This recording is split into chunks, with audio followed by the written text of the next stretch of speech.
Hello दोस्तों, कैसे हो? आपका स्वागत है त्रिपान स्टडी सेंटर में। आज जो हम करने जा रहे हैं ज्योग्राफी के चैप्टर, यानी ज्योग्राफी जो भूगोल है, ये अत्यंत महत्वपूर्ण चैप्टर होने वाला है, क्योंकि इसमें हम भूगोल के विषय में बहुत ही विस्तार पूर्वक चर्चा करेंगे। चलिए देखते हैं हमारा आज टॉपिक क्या है। औद्योगिक विकास। देखिए, औद्योगिक विकास कई मायने में बहुत ही महत्वपूर्ण रहता है। कहते हैं अगर औद्योगिक विकास किसी भी देश में ना हो तो उसकी अर्थव्यवस्था जो है पिछड़ी हुई रहती है। कुछ इसी प्रकार के जो है इस चैप्टर के अंतर्गत भी हम करेंगे, जहाँ पर औद्योगिक विकास के विस्तार पूर्वक हम जानने की कोशिश करेंगे और इसके हर एक पहलू के विषय में चर्चा करेंगे। तो कहते हैं औद्योगिक विकास न हो तो कोई भी देश की जो है सुचारू रूप से विकास नहीं हो सकता। और भारत इवन जो है कृषि प्रधान देश कहलाता है, और इसमें औद्योगिक का विकास होना एक बहुत बड़ी लक्ष्य थी, और इन लक्ष्य को जो है पूरा भी किया गया, लेकिन इसमें थोड़ा समय लग गया। तो यही बात हम जानेंगे कि आखिर ये समय कैसे लगा और कितने साल में जो है भारत जो है आधुनिकीकरण के और आगे अग्रसर हुआ, यानी जो है औद्योगिक विकास किस प्रकार हुआ। तो इसमें पहला पॉइंट यही आता है, आधुनिक उद्योगों का संक्षिप्त इतिहास। यानी आधुनिक उद्योगों का संक्षिप्त इतिहास क्या है? तो भारत में आधुनिक औद्योगिक विकास का आरंभ मुंबई में प्रथम सूती कपड़े की मिल की स्थापना, जो कि 1854 से हुआ था। कहते 1854 से जो औद्योगिक का स्थापना हुआ, पहला सूती कपड़े की मिल थी। ये देखिए, यूपीएससी एग्जाम के अंतर्गत भी ऐसे क्वेश्चन पूछे जाते हैं कि पहला जो है हमारे आधुनिक औद्योगिक विकास कहाँ से शुरू हुआ। तो कहते हैं सबसे पहला जो है मुंबई में प्रथम सूती कपड़े की मिल की स्थापना हुई 1854 ईस्वी में। कहाँ? मुंबई में। और इस कारखाने की स्थापना ने भारतीय पूंजी तथा भारतीय प्रबंधन ही मुख्य था। कहते हैं जूट उद्योग का आरंभ 1855 में कोलकाता के समीप हुगली घाटी में जूट मिल की स्थापना से हुआ। ठीक है, देखिए ये काफ़ी महत्वपूर्ण है कि जूट उद्योग का आरंभ कहाँ से हुआ? 1855 में, जब कोलकाता के समीप हुगली घाटी में जूट मिल की स्थापना की गई, जिसमें पूंजी एवं प्रबंधन नियंत्रण दोनों ही विदेशी थे। यानी देखा जाए तो इंडिया के ये जो मिल नहीं थी, ये विदेशी मिल थी, यानी विदेशों वालों ने इसको यहाँ पर स्थापना किया, लेकिन स्थापना तो हुई। कोयला खनन उद्योग सर्वप्रथम जो है रानीगंज पश्चिम बंगाल में 1772 में शुरू हुआ। तो देखिए इसकी शुभारंभ जो है कोयला खनन उद्योग का जो है सर्वप्रथम जो है रानीगंज पश्चिम बंगाल में 1772 में शुरुआती हुई। प्रथम रेलगाड़ी का आरंभ जो था 1854 में हुआ। अब देखिए रेलगाड़ी का आरंभ कब हुआ? 1854, जब जो सूती कपड़े की मिल की स्थापना हुई, उसी समय के दौरान जो 1854 में रेलगाड़ी की भी स्थापना हुई। कहते हैं टाटा लोहा इस्पात कारखाना जो है जमशेदपुर झारखंड राज्य में है और 1907 में स्थापित किया गया। यानी टाटा लोहा इस्पात की कारखाना जो जमशेदपुर में झारखंड में है 1907 में स्थापित हुआ। और इसके बाद कई मझले तथा छोटे औद्योगिक इकाई जैसे सीमेंट, कागज, साबुन, रसायन, जूट, चीनी तथा कागज इत्यादि की स्थापना भी की गई, जो कि काफ़ी महत्वपूर्ण था। यानी उसके बाद एक होड़ सी लग गई कारखानों की स्थापना में, जिसमें सीमेंट हो, कांच हो, साबुन हो, रसायन हो, जूट, चीनी तथा कागज इत्यादि सारे उद्योग को जो है स्थापना किया गया।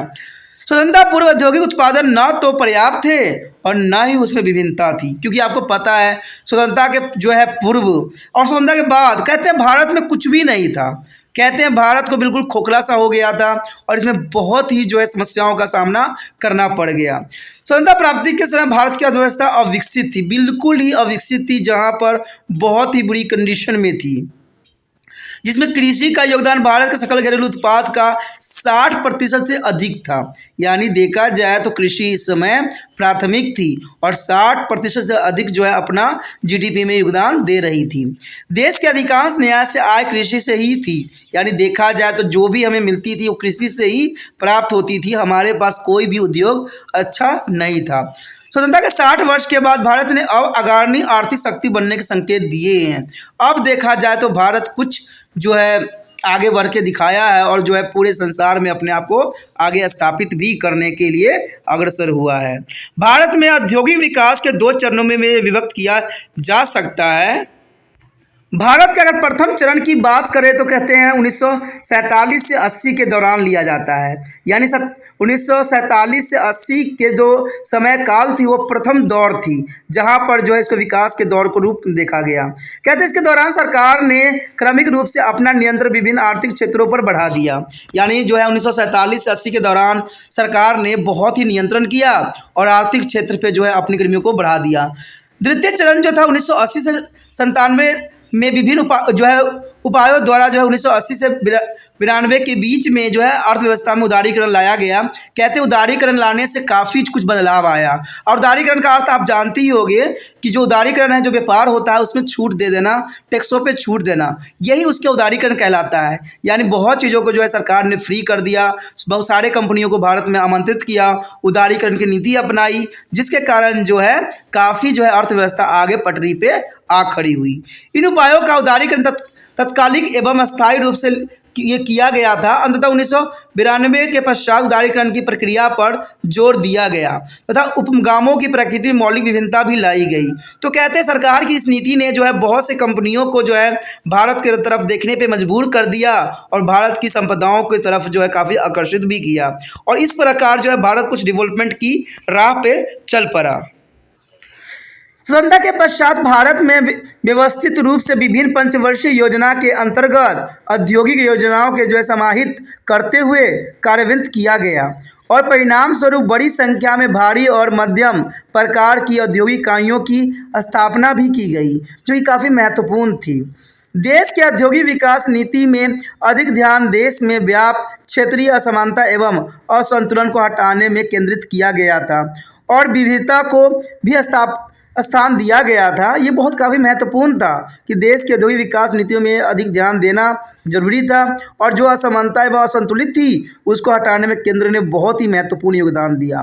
कहते हैं औद्योगिक विकास में आत्मनिर्भर के प्राप्त करने के लिए भारतीय उद्योग की क्षमता को प्रोत्साहित कर विकसित भी किया गया।